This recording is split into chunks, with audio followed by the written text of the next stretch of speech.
ضغوطات، في مقدمتها فرض العزلة بحقه، ومنع عائلته ومحاميه اللقاء به.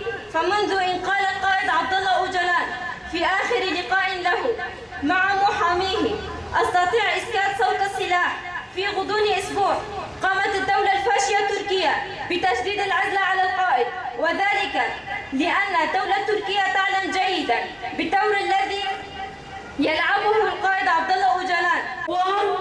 وما بدنا إلا أفكار بنهج الحرية نعلنها للعالم كله.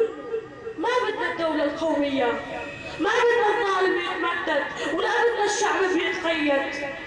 نحط منين الاستبداد، نقوم بوجه الاستعباد. كلها تتساوى بسوق النخاسة، واللي يبيع ويشتري بهالسوق حلك لعنتك أبو على الساعة. أخواني وجلالاني يسجل